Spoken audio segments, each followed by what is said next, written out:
Welcome to Live Well, Dream Big. I'm Suzanne Monroe, founder of the International Association of Wellness Professionals, where I've been teaching people how to live a life of wellness, tap into their passion, and go for their dreams for over 15 years. I believe living well and dreaming big starts with ourselves. This podcast will show you how to create a healthy, holistic life, empower your mindset, follow your dreams, and make a big impact. Let's dive in right now. Welcome to Live Well, Dream Big. I have a question for you today. Do you have something in your heart that you know you're meant to do? Something that maybe keeps popping up, nudging you forward, but maybe you haven't really listened to it, or you feel stuck in how to move forward. You know, I believe we all have inklings of things we're meant to do in life. And if we get quiet enough, if we get still enough, and we learn how to listen to ourselves and trust ourselves, those callings of the heart are really there speaking to us and guiding us on our journey. Yet I get it. At the same time, it can be super scary to trust those messages and take those leaps into the unknown. My guest on today's episode has done just that. Michael Diorio is an IAWP certified holistic wellness coach, and he was someone who was living a life that he didn't love, going off to a job and a career that didn't fill his soul, and also experiencing a lot of personal challenges on his journey. But one day he decided to make a change and bet on himself. He's sharing his story today on betting on yourself and how we can do it too with some powerful tips. I think you're going to enjoy today's episode. So let's get started. Welcome to today's episode, Betting on Yourself. I'm so excited to have a special guest with me, Michael Dilorio. He's one of our certified holistic wellness coaches here at the IAWP. He's also a featured coach in my book, Live Well, Dream Big, The Ultimate Guide to Becoming Your Best Self and Living Life on Your Own Terms. Michael is a life and wellness coach, a podcast host, founder of Willismo Coaching at willismo.com, and leader of the Gay Men's Brotherhood. Michael is passionate about empowering people to embody their authentic self so they can enjoy greater self-confidence and life satisfaction. Welcome, Michael. Thank you so much, Suzanne. Nice to meet you all.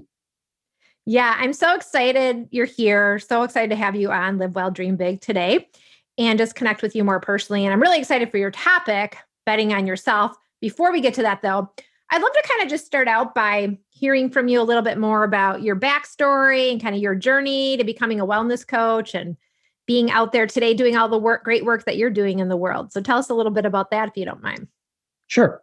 So I was working in the corporate environment for about 13 years. So right out of school, I got a great job downtown Toronto here in the financial district. And I climbed that corporate ladder and I was having a great time of it, making some pretty good money. But eventually, about, I'm going to say just over 10 years in, I hit a wall. And that wall, I kind of ignored it for a little while. And then I'm like, let me try another job. Let me try another department. Let me try this.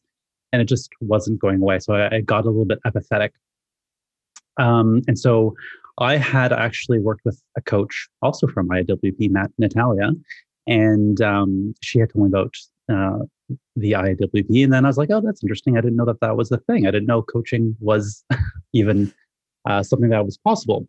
So, I kept along my journey working in corporate. And eventually I hit an even bigger wall. And I was working with another coach at the time. And she had encouraged me to do something different. She had, basically said, hey, You've been in this stuck space for a long time, and now's the time where you have to take action and do something. And so I took the very scary step, and I enrolled, which was great. And then I went traveling for 6 months, and I did my certification while I was traveling, which was amazing. It required a bit of discipline, of course, but I did it in 6 months. I promised myself I'd get it done within 6 months, and I think I did it just under, right? So I launched my business last year, 2020, just in time for COVID, which was not in the plans. But so since then, I've been working with clients. I've been hosting workshops. I'm a co-host of a podcast that's going really well. And I'm the leader of a Gay Men's Brotherhood, which has been very fulfilling and very satisfying. Wow. First of all, I just love your story so much. I've read part of that story at least many times in the Live Well, Dream Big guidebook. And it's so inspiring. And I think it also, it speaks to this part of us that just wants to like go for it, right? Like I think a lot of people are stuck in lives that they don't love, whether it's careers or other things that are going on, but we don't know how to move forward. And I love how you got the support of a coach to be like, hey, I don't know necessarily what I want to do next, but you got that support. And I think that's so huge on the journey, right? And then you went for it, right? Because nothing is ever going to be perfectly mapped out. And at some point you're like, okay, I just got to go for it. So that I love that. Yeah, it's definitely scary, and I mean, having the support of a coach has been great, but not everyone has that, and so you kind of have to. I think deep down within, even if I didn't have that coach, like the little voice within, the little whisper within, that's always kind of there, tugging at your ear, like, "Hey, do this." Yeah. That wouldn't have gone away, and I know that to be true because in other areas of my life, that's been the case. And I think that we're always guided by that intuition, by that instinct. And once we listen to it, which doesn't feel good all the time, at least not in my case, on the other side of that, there's rewards, fulfillment, satisfaction, all that good stuff. Well, I love what you're saying. There's always this little voice within talking to us, nudging us forward. And I think we're going to talk a little bit more about that today, perhaps. But it's so exciting. You took the leap. And then, of course, I love how you combined it with traveling and doing that for yourself and having that experience. So anyway, recently I was checking out some things on social. I ran across one of your videos, and you have a lot of great videos out there that I think that you're making that really talk to your community and your audience. And I just want to say they're so authentic and real. I stopped to watch one of them, and it was all about betting on yourself and how you've done this, obviously, with your life and how it really has made all the difference. So let's kind of start there. What does it mean, in your opinion, to bet on ourselves? Great question. What does it mean? To me, it means first listening to that voice within, right? Number one, listen to it. And then, what is it? What do you want? What do you truly want? For me, a lot of what I was living was conditioned from my parents. My parents are, immigrant family. So their values were like, go out, get a good job, stay there for the rest of your life. That's it, call it a day. But that wasn't fulfilling me. It was not in alignment with my values. So betting on yourself means kind of looking within to see, what do I really want? What do I really need? And then the key is taking action in doing it. From a place, though, of, yes, of course, there's going to be fear. That's inevitable. But from a place of having faith that it's the right decision. Mm-hmm. Yeah, I love that. I mean, you kind of outline this little process, right? Like, first get still, listen to the voice, and then ask yourself those questions, and then trust it, right? It really is kind of that process. I was thinking about this too, and I've really had to bet on myself in life as well. But I have to say, it hasn't always been easy, right? Because especially in the beginning, I remember when I first got started, taking the leap to do what was in my heart as well. It was what I felt I needed to do in life. And while it was exhilarating, it was also pretty scary because I didn't really have anyone around me at the time who was affirming to me, okay, that's a good idea, right? Like, we keep looking to the external to be like, validate, okay, yeah, you're on the right path, right? And that betting on myself was the right way to go. So I think that can be challenging for people. They get excited, they take the leap, but then they're like, oh my gosh, am I doing the right thing? What would you say, though, is what stops most people from betting on themselves? Yeah, a lot of that doubt, a lot of that self-doubt, fear. For me, fear of failure was a really big one because I'm a high achiever perfectionist type, working on that. So, any going out of your comfort zone, going against something that you've known for so well, even though it wasn't making me happy. So I could play that corporate game. I could go do that thing. I can go in that job. I can slay that job. It's fine. But even if it was making me miserable, it's still easier than going out and doing something that you want to do. Even if the voice is calling you, it's still scary to go out of that comfort zone. So I think for me, perfectionism stops us from betting on ourselves. This need that, we have to do it right. We can't fail, right? If we don't want to fail, you're never going to take a chance. You got to get over that fear of failure, or rather work through it, not get over it, but work through it. Self-doubt, fear of rejection for me. Fear is a big one. People pleasing. I thought, oh my gosh, my parents are not going to be happy, even though I'm a grown man. People in my industry, in my office, so they're like, they even said, like, what are you doing? You have a great job. This is, you have everything you need. Why would you risk losing all that? So there's the other fears, fear of being criticized, fear of being judged. There's a lot of that. Like, you're going against the crowd. You're going against the grain. You're going against what people think of you and want for you. And yes, they're well-meaning, but it doesn't make it any easier. I think you said something really important. There are many things, but one of them is this idea that you have to do it perfectly, right? Because you go for it and you're like, okay, I don't have that validation, or I don't have people who are saying, yay, go for it, or whatever in my life. And then so I'm expecting, hey, I better get this totally right to prove to them or to myself that this was the right thing. And that doesn't allow that space for mistakes. But mistakes and ups and downs are totally a part of the journey, as we both know. But it's funny how the mind gets in there and tells us how it's going to look, right? So I thought that was very interesting about what you just shared. Yeah, fear has been something that I've been working on for a long time. And if I had listened to that fear, I'd probably still be there now being miserable. So Yeah. It's a very strong emotion. I don't want to, invalidate that feeling, but there is a way to work through it. Yeah. Well, I know you're helping people with that. So there's fears, there's naysayers, there's self-doubts, like all these things that might make us question ourselves on this path to betting on ourselves. But then there's the real work behind betting on yourself, right? You don't always realize that it's going to be hard at times. Regardless of the challenges, if you have something in your heart, you're meant to do, there eventually does come a time, though, when you can no longer talk yourself out of it, which is kind of what you were indicating earlier. Like, had you gotten support or not, like it was coming, right?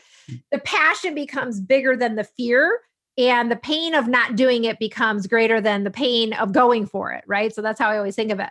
But what was your moment, Michael? I mean, was there a trigger or sort of light bulb moment for you to finally decide, all right, I'm going for it. I'm betting on myself. I'm doing this. I love this question because I haven't really thought to that exact moment. But I would say for me, it was a series of just discomfort growing and growing and growing. And then a bad day turning into a bad week, turning into a bad month, turning into me like being, what am I doing? Like, what am I doing with my life again? It just became very uncomfortable. And I think like the walls were squeezing in on me to the point where I had to do something.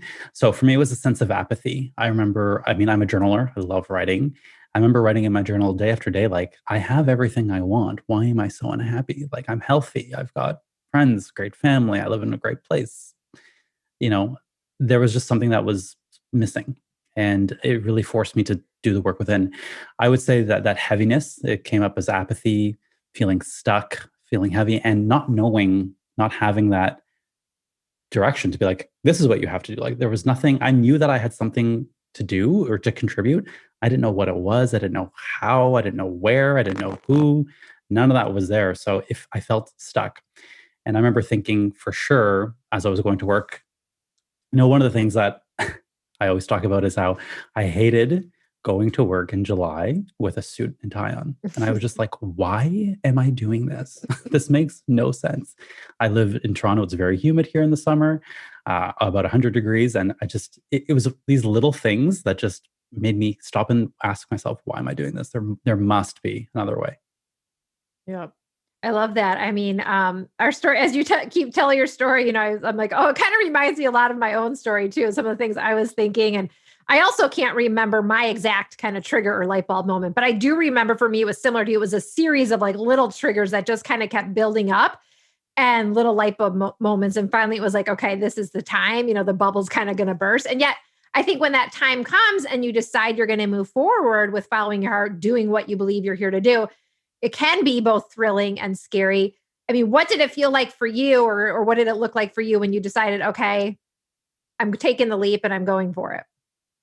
Yeah, I'm going to answer that, but you mentioned something else that I want to touch on is I didn't know for sure that wellness coach certification was exactly it. Like, no one had came to me and said, oh, do this and this will happen. Like, I was like, well, this is, of all the options I have, this one looks to be the best. I don't know, 50-50. This might work out, this might not. So it's not always very clear, like, oh, like it's not this aha, like light bulb moment, like I thought it was going to be. It wasn't like that at all. It was sort of like, I have to do something, and some action is better than being stuck. And then luckily it turned out to be the right choice. Okay, so what was your question?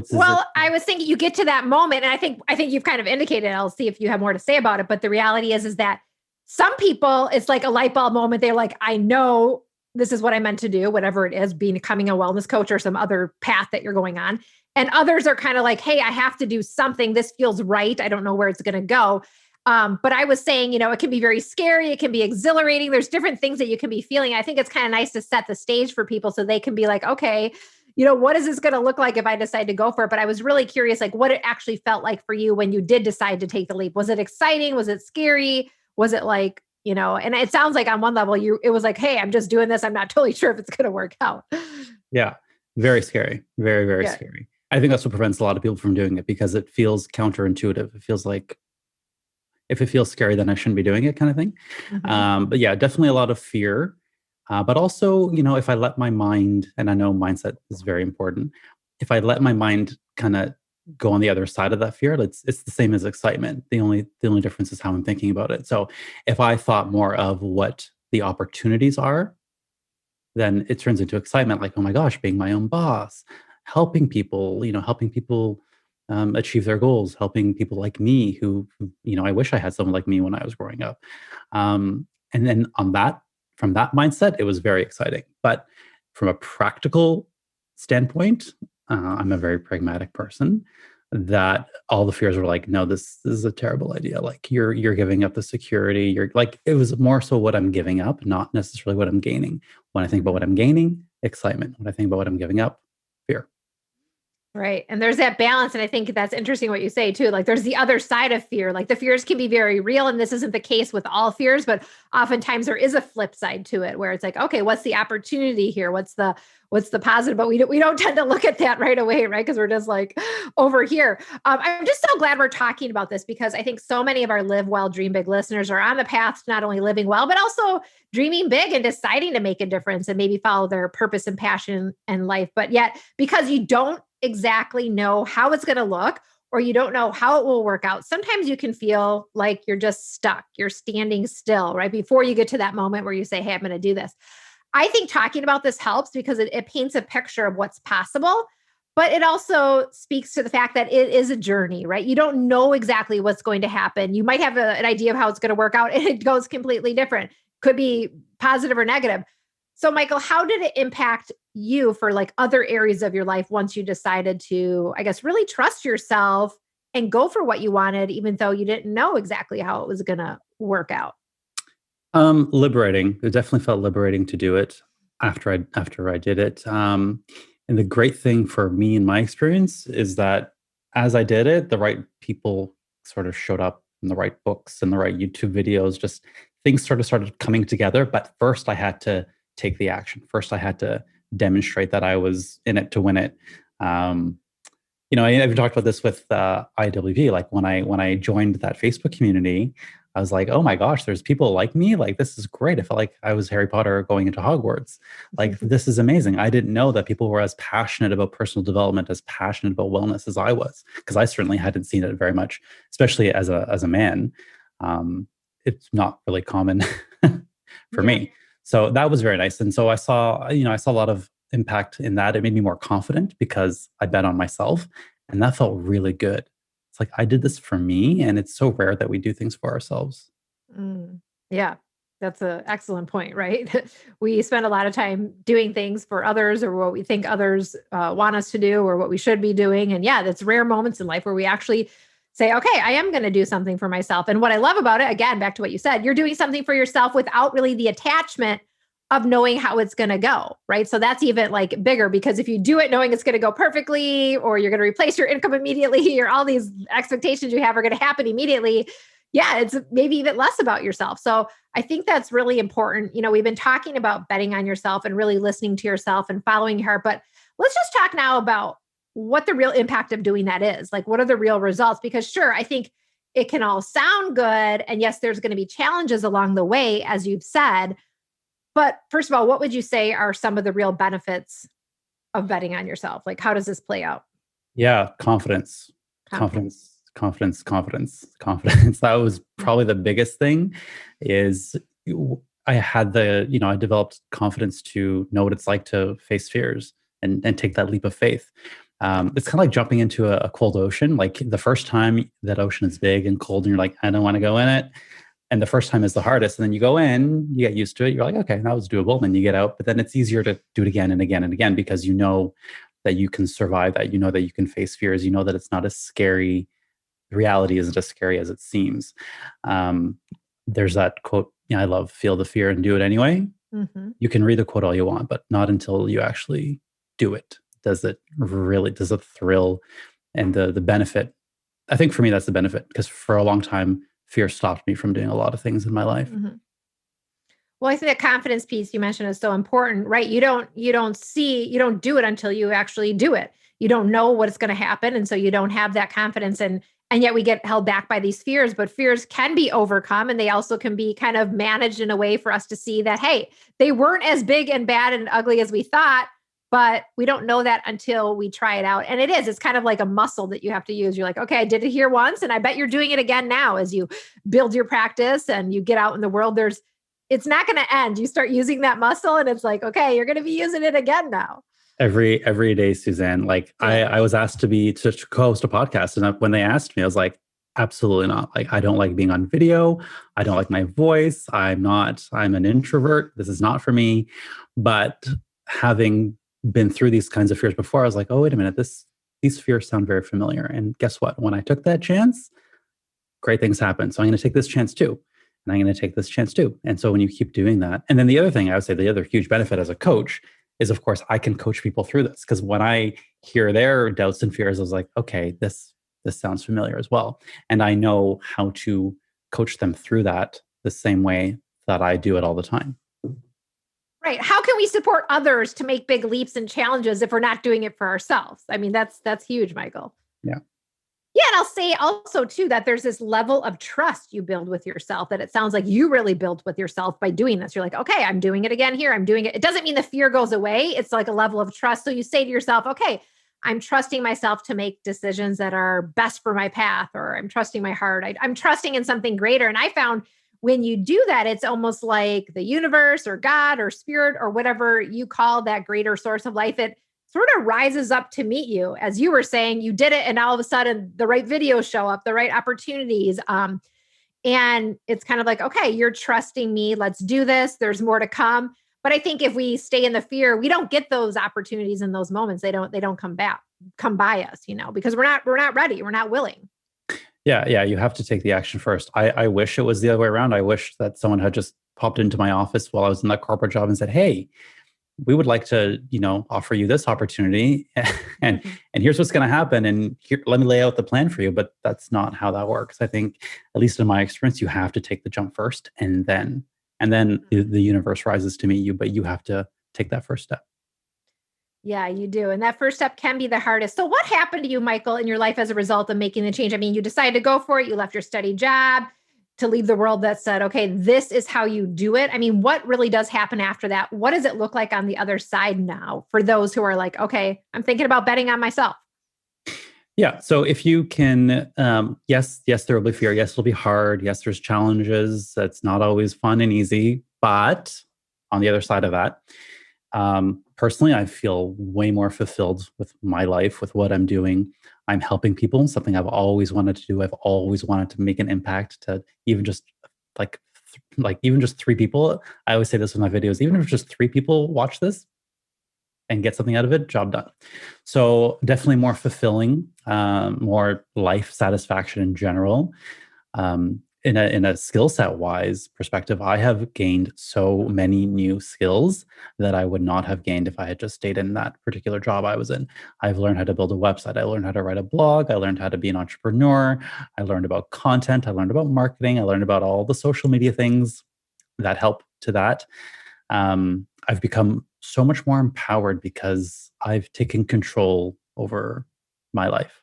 I've taken that ownership and realized that, yeah, like I do have choices. Like, I didn't have to continue in that kind of default lifestyle. I chose to do something else. And that is very empowering to know that you have agency and authority over your life. So much more passion in my life, that is for sure.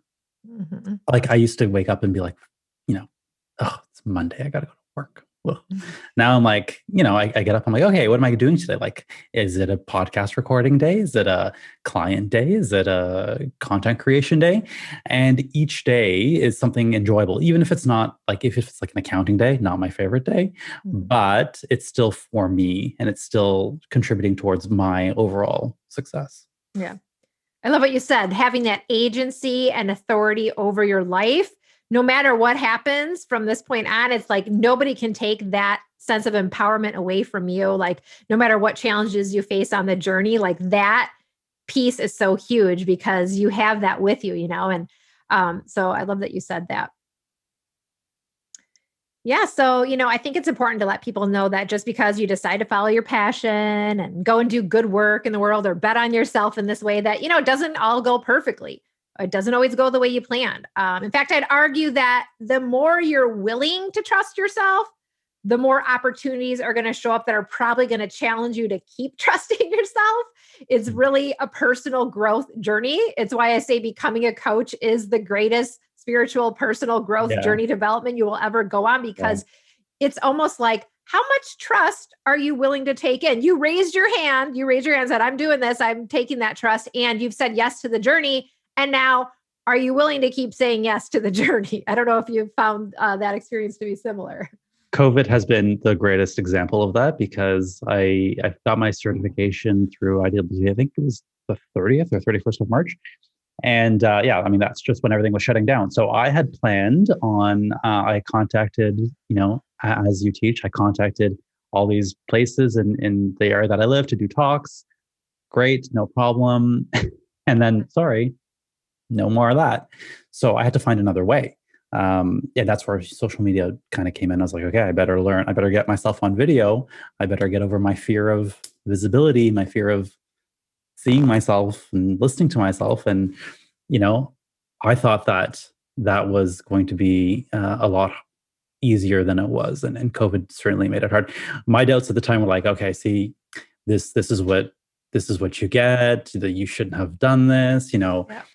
Everyone's, the way that the economy was looking back then a year ago was pretty bleak. A lot of people were losing their jobs. They still are, but we didn't have a good outlook. And I was terrified of, what did I just do?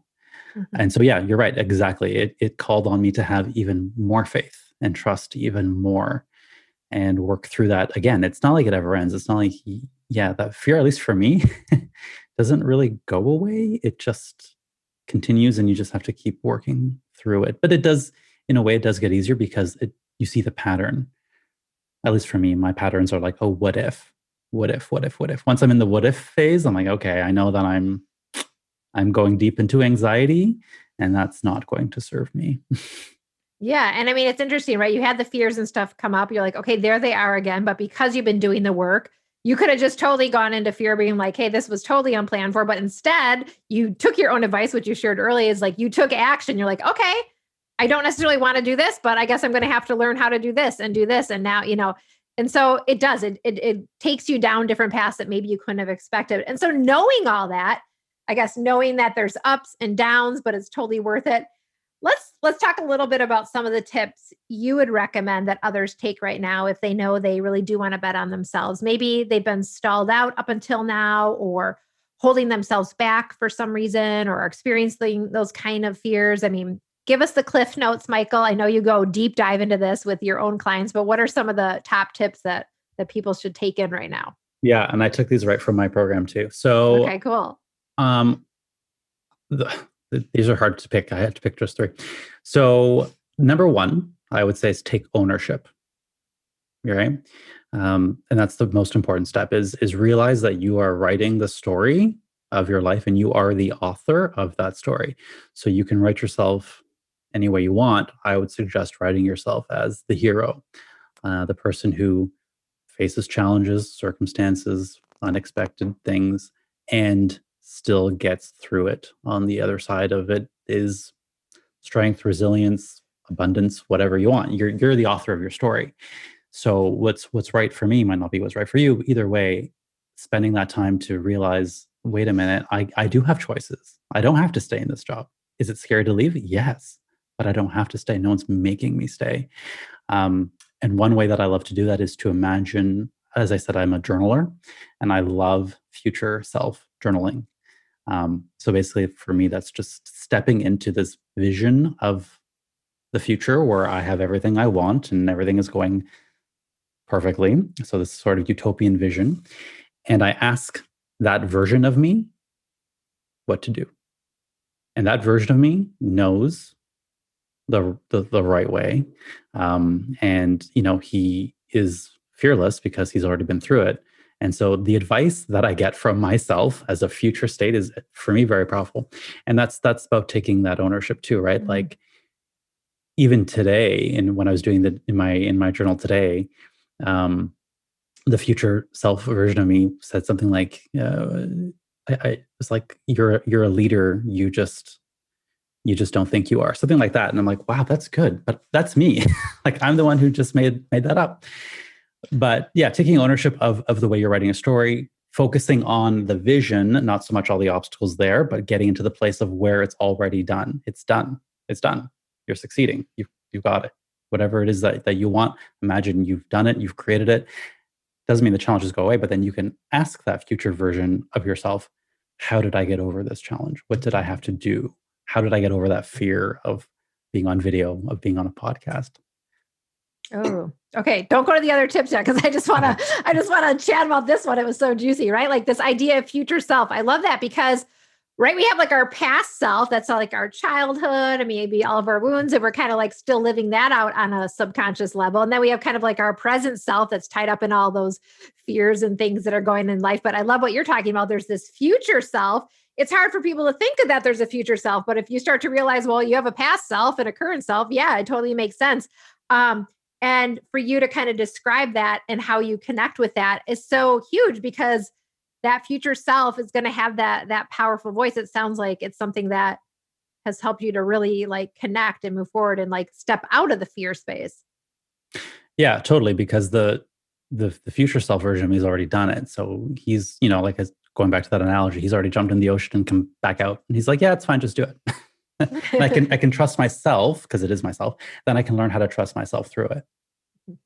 I'm the person who likes to wade in the ocean very slowly. I'm like, it's too, my son just jumps right in. I'm like, it's too cold, like getting in. I like to just jump. Yeah, just thinking of that analogy. But sometimes, and really, you can be either person, right? Maybe your future self is like, you can do this, but it's going to be a step-by-step process. Or maybe the future self says, hey, you got to take the leap now. Like, now is the opportunity, right? So there's no right way of how it's going to play out, but you're connecting with that vision, and everybody's vision is your own. So I love that you shared that first powerful step for people. Thanks. Yeah. So then what? So the next one that I love is mindset mastery, which I know that is very important.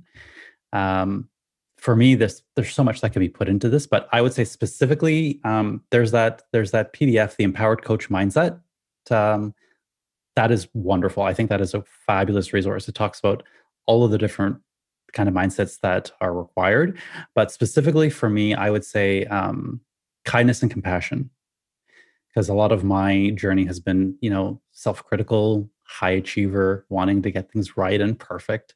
So for me, having that, or developing that mindset of self-compassion, kindness, holding myself through mistakes, failures, rejection, all those kinds of things really helps. Because if I beat the crap out of myself, which is possible, like I could have done that, and that's what I did for most of my life, it would not serve me, and it wouldn't serve any of my clients today if I had given into that self-critical voice. So realizing that, that mindset of you're worthy no matter what, whether you succeed or whether you fail, you are still a worthy individual regardless. And nothing, not any job, not any relationship, not any body type is going to take away that innate worthiness you have as a human being. That I have to constantly remind myself of. And again, that's just me and sort of my self-critical story. And then having that mindset of, listening to yourself, like that awareness. What are my needs? What do I need right now? What do I really want? If you asked me 10 years ago, I'd been like, I want this kind of job, making this kind of money, living in this kind of house. Now, I wouldn't say any of that. I would say I want to help people, and I want to have enough to not worry about any of my bills, but I want to help people. I want to make a contribution.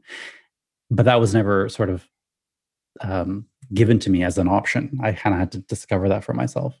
So mindset mastery, really getting aware of who you are, what you want, what your needs are, treating yourself with kindness and compassion every step of the way. Because at least for me, the option to to criticize myself was very high. Yeah. And I don't think you're alone with that. I don't think I've ever met a person that doesn't have some level of challenges with their own worth or have their own inner critic, right? Our inner critics, I think, show up differently, but everybody's got one on some level that's trying to take control and, get in the way of you mastering your own mindset. But I love that the mindset piece is there for you. And that's what you're really showing people how to do because you can take the leap, you can take the action, you can say, I'm going to be the authority on my life, but you need that mindset mastery stuff for what happens after. Yeah, I definitely recommend that PDF, the Empowered Coach. It's wonderful. And I really thank you for putting that together. Yeah, it's great. Well, that is a resource for our wellness coaches in training, but we're going to do something special and we will put that into the show notes for this episode. So for those of you who are listening to the episode, look below in the show notes and we will include that there for everybody as well.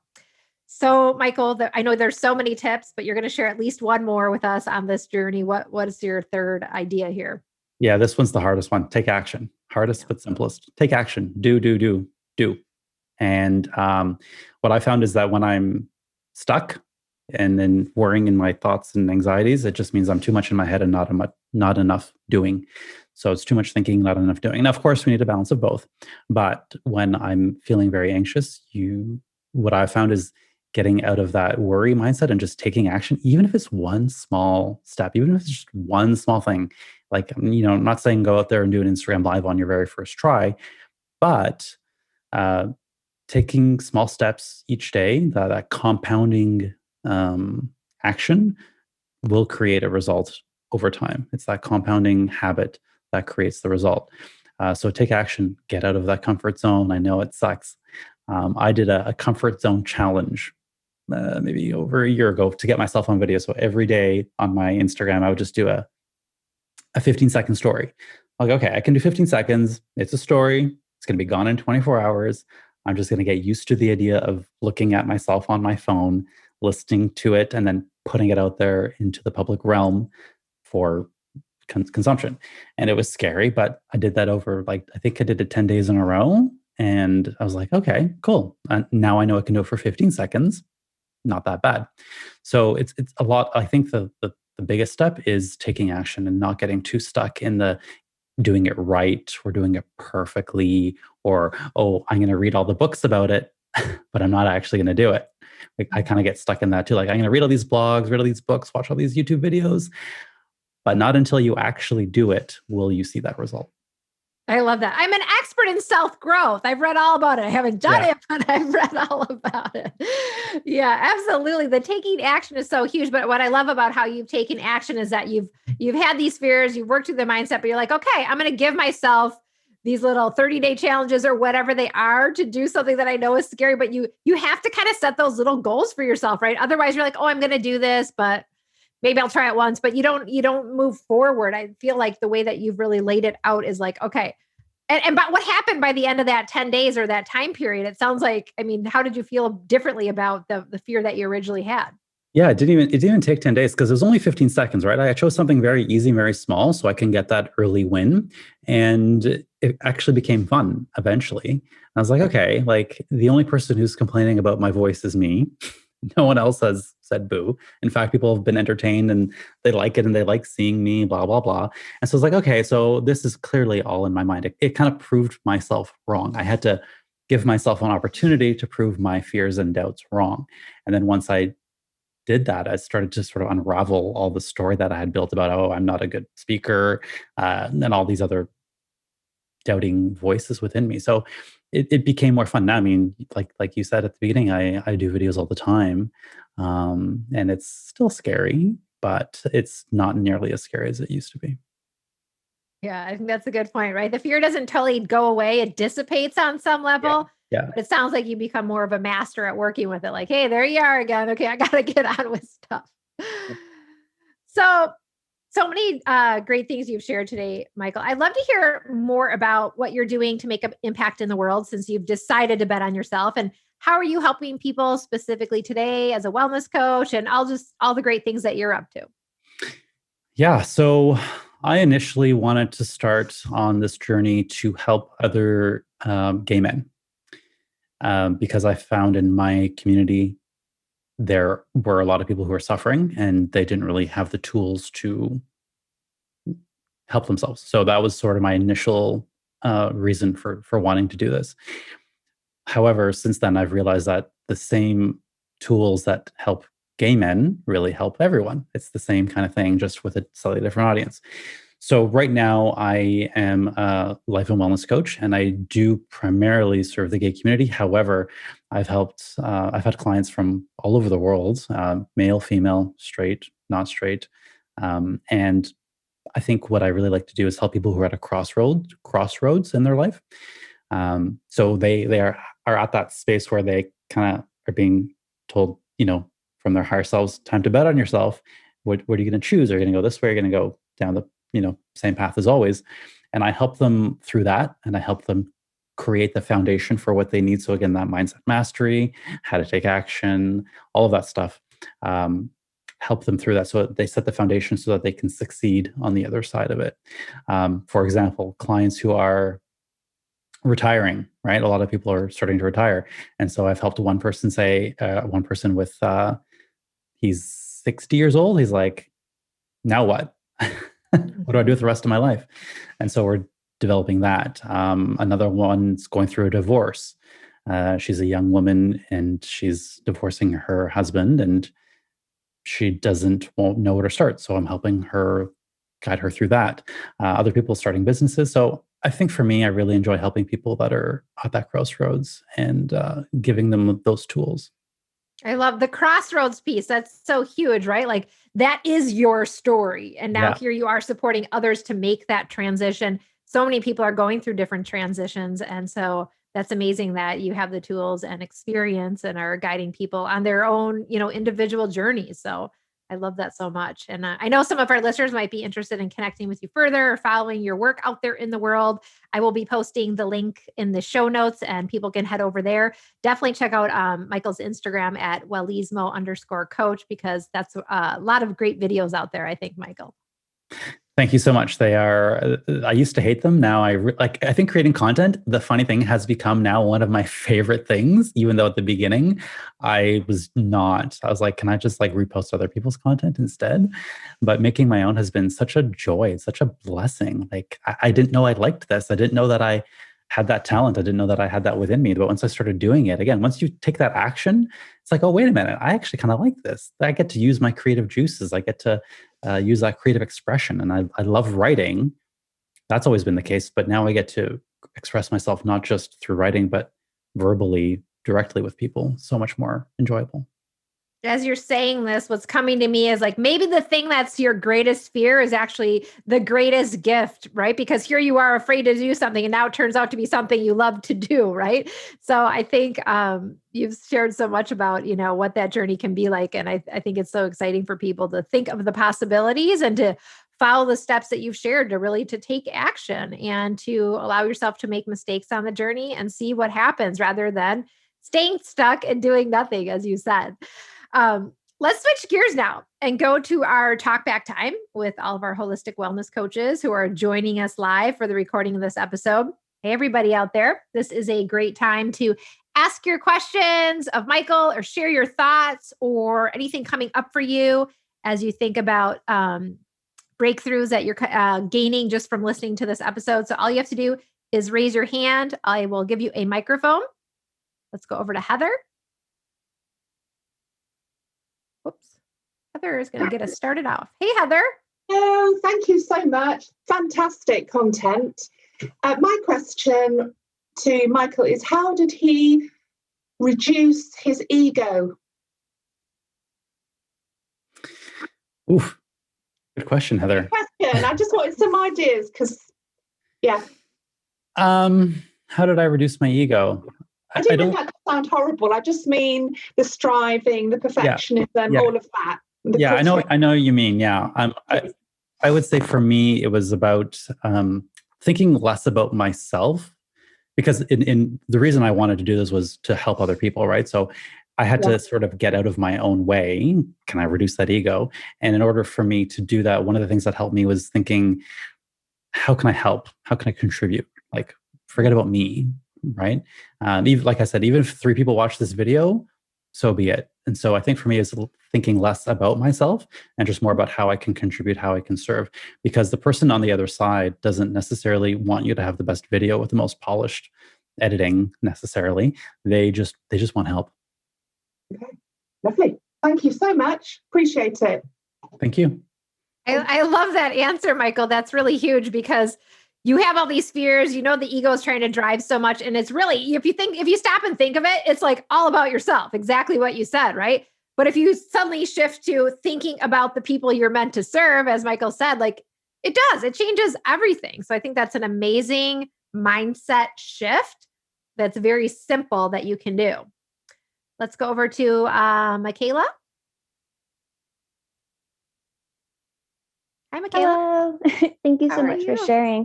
I had a question. So how do you combat the nerves you get when starting that journey to overcoming your fears? About the nerves, well, I mean, I would say combating them doesn't really help. It's more so about allowing them. At least for me, like if I tried to get rid of the nerves, I would never do it. It's more so about doing it, feeling the fear and doing it anyway. Again, one of my favorite quotes, letting them be there and saying, okay, I'm nervous. I'm going to do that anyway. So if I actually have a great story, I was doing a workshop, one of my very first free workshops, free talks, and there's a bunch of people coming in. It was on Zoom like this, and my heart was racing. I was nervous, all in my mind about it. And the first thing I said was, "Okay, everyone, hi, my name is Michael. Just this is my first time doing this. I'm really nervous. Who else out there is feeling nervous?" And everyone shot up their hand, even though I was the one who was going to be doing the talking. They were all still nervous, just showing up. So I think it's about acknowledging that it's just part of human nature to have those nerves, and allowing them. Yeah, I think combating them, at least for me, hasn't ever worked. Thank you. Thank you. Oh, that's a great response. I love that. Let's go over to Kimberly. Hi, everybody. Hi. Suzanne and Michael. I just want to say every time I come on one of these calls or communicate with someone in our community, I'm reminded of why I'm here. And it's just so powerful. Everything you were saying to the perfectionism, fear of failure, fear of rejection. I had a coaching call with my peer coach, Yana, who's on our call today. And she walked me through a coaching session dealing with my own fears of perfectionism, of fear of failure, of fear of moving forward. And it's just so powerful to hear and see other people moving forward through these fears and conquering them and knowing that I'm not alone. So I don't have any questions. I just wanted to share that. Thank you, Kimberly. And I think what's great is that as Suzanne did it, and then I do it, and then you do it, with this kind of light spreads. It's the way I see it. And I think it just empowers, we all empower each other, right? Like you're looking at me, but I was once in your shoes, feeling all the things and thinking, I can't do this. I'm not like her. I'm not like him. And, here I am. So I think that's a great thing to say and notice, is that we all show each other the example of what's possible. Yeah, love that. Instead of saying like, why you, or why he or she or we, like, why not me? Yeah. That's what I've been saying to myself to shift that. Why not me? So thank I you. love that.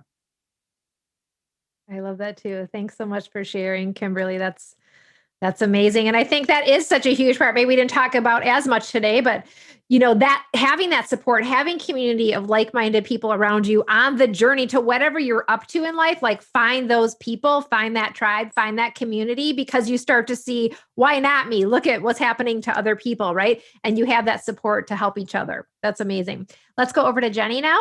Hey, Jenny. Hi. How are you? I have to say, I'm an ocean jumper too. Like, I don't wade in the water. I jump right in. So I'm doing that right now. Because I know you're reiterating to me the importance of hearing myself and seeing myself. And that's for me, I would do a video and I'd watch it and be like, and then be like, I'm so tired of my voice, or I can't stand how I'm coming across, but I keep doing it and it's getting easier. So thank you for reiterating to keep moving forward with that. Thanks, Jenny, for sharing. I love that. It is. It's like you got to keep doing it, right? You got to practice, keep practicing. So that is such a good reminder. Let's go over to Sabrina now. Yeah. Hello. Hey, Sabrina. Hi, everyone. I just wanted to say I remember, Michael, when you started your journey, because I had joined the program and then because of fear, kind of, put it aside. So I'm super excited for you where you are today. And it's just a reminder that we have to take those steps, right? We have to, even if it's one little action step, to do that, right? So I was so excited that you were the guest. I'm like, I know him. I remember he was traveling Europe and he was studying. So this was impactful for me. And so just to show me that step into your fear, do something, even little steps, right? Like you don't know what's going to be. I was afraid to leave my job. When I joined this, I still had a job, and then pandemic and universe was like, Sabrina, if you're not going to leave, we're going to kick you out. Right. And then I was like, okay. And it still took me a couple of months to get back into the program. But this is what I feel like I'm meant to be doing. And it's so great that we have this community. So I want to say congrats to Michael and Suzanne. Thank you for doing this, allowing us. Thank you so much. That's such a nice reminder of where I was a year ago, or I guess over a year ago now. But yeah, I think our fears are never as bad as they, at least, I mean, most people I talk to, our fears are never as bad as we think they're going to be. Like when we actually take that step, take that jump, it's like, okay, yeah, it was uncomfortable, but it wasn't as bad as I thought it was going to be. Like I had this fear of like everyone was going to say, you have no business being a coach. What do you know? Look at your life and all these terrible things. And that never happened. People were supportive. The right people came into my life. The right supports showed up. And yeah, it's never as bad as we think it's going to be. I love that. And I started doing cold showers with Wim Hof, that challenge. So I was like, oh, okay, well, I could do the cold showers, jumping in the ocean, right? I can handle this. And I love the journaling, the future journaling, future self.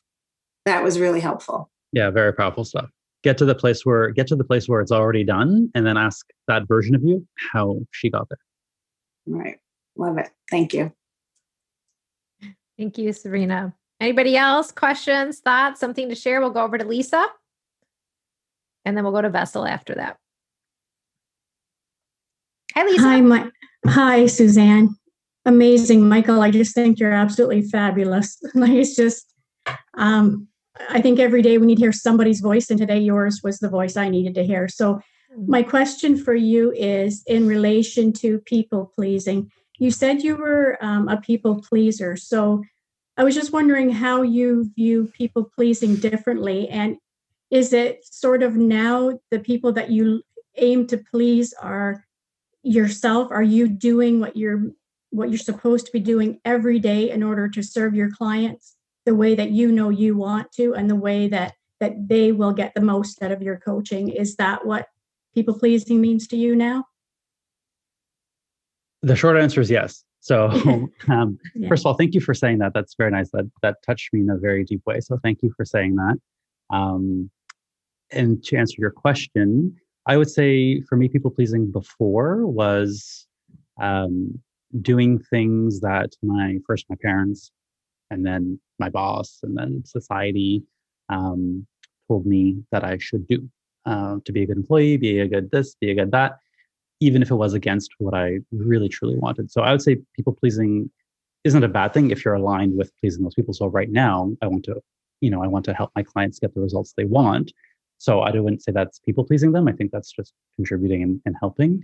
But for me, people pleasing in the negative sense is sort of doing things that are against my own values or out of alignment with who I am. I think we always have to do things that aren't like we have to compromise in life. That's fine. But people pleasing is sort of for me, it was a trend of do as you're told to be liked, to be likable, to be more, to be to get that promotion or to get that acceptance and validation from the world. But yeah, to answer your question, I think the way that you said it is a great way to do that, to think more about serving. And then if you want to look at that as people pleasing, but I think that's more in alignment with what you want. Right.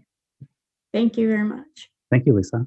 Well, and I love what you shared, Michael, too, because as you were saying it, it was like, okay, it kind of reminded me like when we're going out and doing people pleasing, we think we're doing it because it's going to please others, but a lot of it's really just our own thoughts about what we think is going to make other people happy. Like, maybe they said something in the past, but maybe they're actually happier that you're doing this. Like we're not doing it from a place of always actually knowing.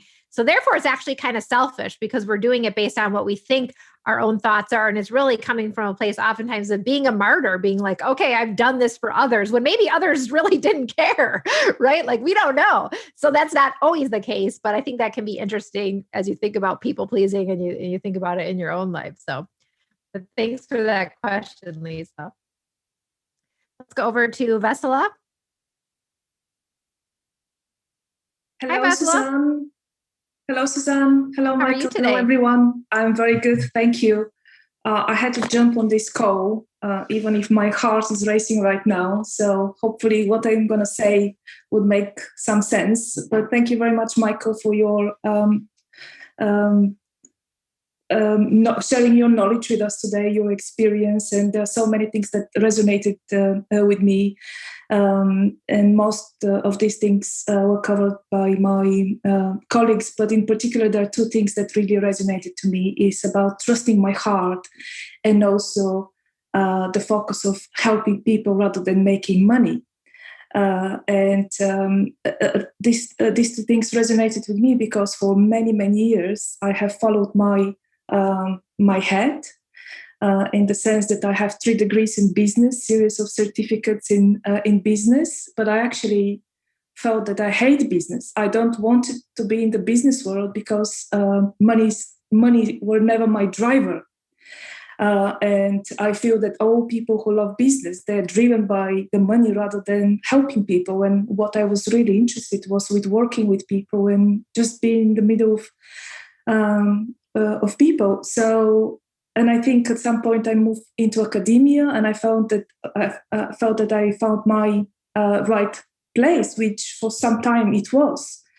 But I think with joining IAWP, I felt I needed to start listening to my heart again. And what I'm currently doing is really working, journaling, and as you really nicely pointed out, just the journaling and validating yourself and betting on yourself rather than of what other people are thinking about, and especially creating a business that is not money driven, but driven by helping others and transforming other people's lives. So thank you very much for that, because by joining IAWP, for me, it was not only joining a community that's interested in self-development development and transforming other people's lives, but also having this heart or wholehearted business model, which perfectly fits with my own values, needs, and wants. And it was very good to hear from you now that you are more than one step ahead of actually realizing this. So it's really nice to see that you have made it happen. Thank you, Vesela. I think I would say that, yeah, I would agree that it's not the driver of my business by any means, but it is certainly necessary because I got bills to pay, and I wouldn't be able to be helping as many people if I didn't have at least, an emphasis on money. So, you have to look at that money mindset as well. And I know that in IAWP, we did a lot of work on that as well. So it's not about throwing away that aspect of wanting to be abundant or having and charging money. It's more so about learning how to work with it in a way that works for you, because you won't be able to help as many people if you're not making the money, right? Yeah. I'm so glad you said that, Michael. That's what was coming through for me as well as Vessela was sharing. You know, Vessela, you were on one end of the spectrum where you felt everything was just about money. Now you've gone to the other end of the spectrum where you're like, this is about service and giving. And the real healing for you in this journey is what Michael's talking about, is going to be integrating those two and bringing them together. It's not an either or. Neither is necessarily good or evil, right? It is a how you bring it together. Yes, you want to come from that heart, that service place. That's what's most important to you. But there is some healing around that money story for you that I think is going to really bring it together in a powerful way. So thanks for sharing that as well, Michael. Thank you. Anybody else out there? So many big breakthroughs, so much to share today. It's fun connecting with everybody and hearing your thoughts today. I just want to thank you again, Michael, for being with us today on Live Well, Dream Big. And thank you to everybody for listening in. Thank you, Suzanne, and thank you, everyone. I was just looking through the chat now. I didn't get a chance to reply to all these, but thank you, Suzanne, for putting all that in there. It's been great to talk to you guys, and thank you for having me.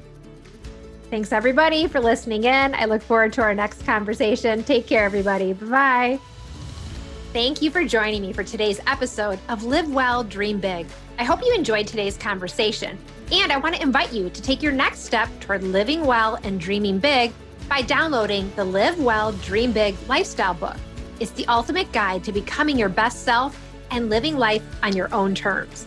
You can grab your complimentary copy by going to the link in the show notes or heading directly to IAWPwellnesscoach.com/guide. That's IAWPwellnesscoach.com/guide.